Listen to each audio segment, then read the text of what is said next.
Hello friends, welcome to my channel. আজ তোমাদের সাথে আমি চিকেন কষার রেসিপিটি শেয়ার করতে চলেছি।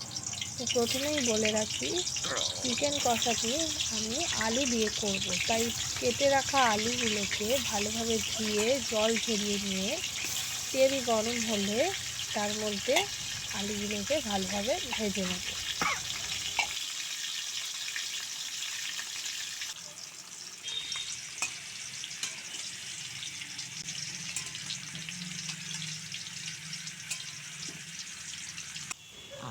দেখো, আলুগুলো ভাজার পর হালকা বাদামি রঙের হয়ে গেছে। এবার আমি আলুগুলোকে একটা অন্য পাত্রে তুলে নেব।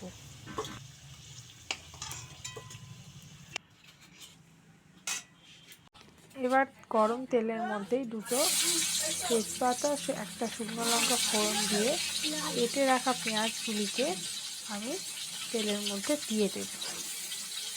এক্ষেত্রে 500 মাংসের জন্য আমি 6 পিস মাঝারি সাইজের পেঁয়াজ নিয়ে নিয়েছি।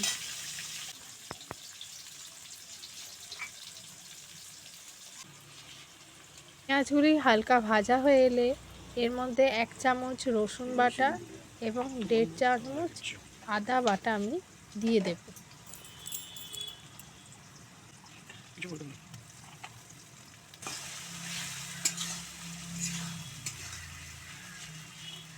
এর মধ্যে আমি 1 চামচ হলুদ গুঁড়ো, 1 চামচ লঙ্কা গুঁড়ো দিয়ে দেব।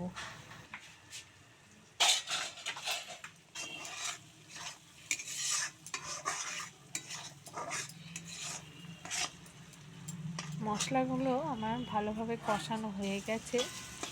দেখো, এর মধ্যে এবার তেল ছেড়ে দিয়েছে। এর মধ্যে আমি আগে থেকে ম্যারিনেট করা মাংসটা দিয়ে দেব।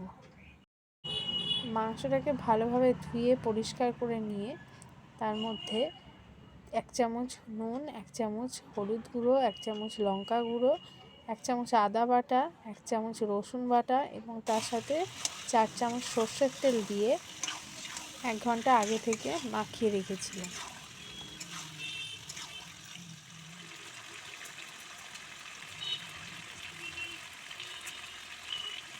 দেখো, মাংসটা ভালোভাবে কষানো হচ্ছে।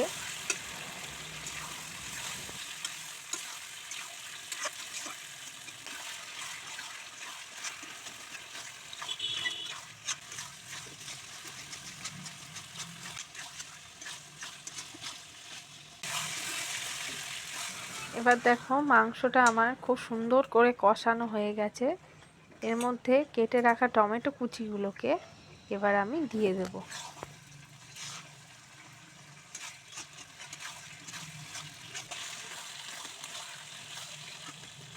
দেখো, মাংসটা আমার খুব সুন্দরভাবে কষা হয়ে গেছে, খুব সুন্দর একটা রঙও এসে গেছে।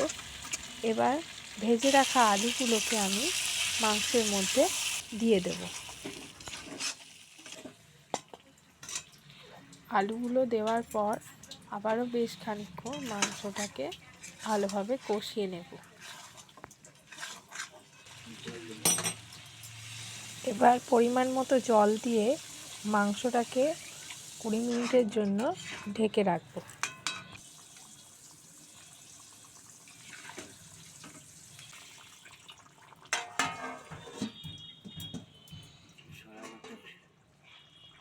মাংসটা আমার পুরোপুরি তৈরি হয়ে গেছে।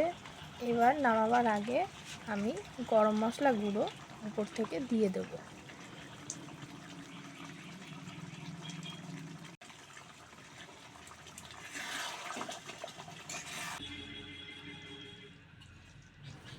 এবার এটা আমি একটা বোলে সার্ভ করে নিচ্ছি।